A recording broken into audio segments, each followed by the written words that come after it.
The Lord appeared to Abraham near the great trees of Mamre while he was sitting at the entrance to his tent in the heat of the day.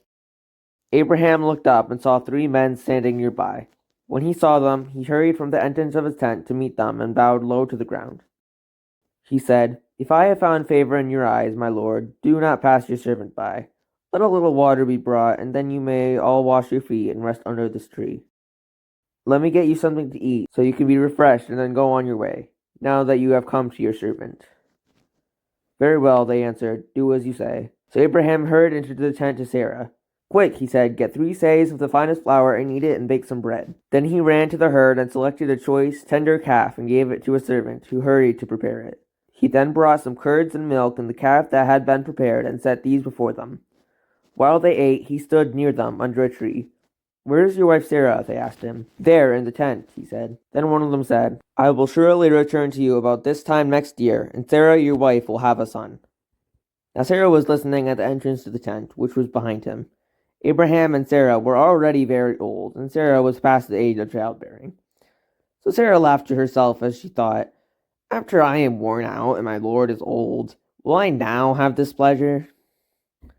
Then the Lord said to Abraham, "Why did Sarah laugh and say, 'Will I really have a child now that I am old?' Is anything too hard for the Lord? I will return to you at the appointed time next year, and Sarah will have a son." Sarah was afraid, so she lied and said, "I did not laugh." But he said, "Yes, you did laugh."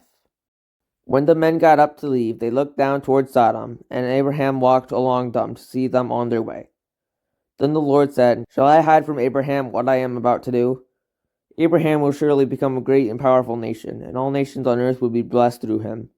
For I have chosen him, so that he will direct his children and his household after him to keep the way of the Lord by doing what is right and just, so that the Lord will bring about for Abraham what he has promised him." Then the Lord said, "The outcry against Sodom and Gomorrah is so great and their sin so grievous that I will go down and see if what they have done is as bad as the outcry that has reached me. If not, I will know." The men turned away and went toward Sodom, but Abraham remained standing before the Lord. Then Abraham approached him and said, "Will you sweep away the righteous with the wicked? What if there are 50 righteous people in the city? Will you really sweep it away and not spare the place for the sake of the 50 righteous people in it? Far be it from you to do such a thing, to kill the righteous with the wicked, treating the righteous and the wicked alike. Far be it from you. Will not the judge of all the earth do right?"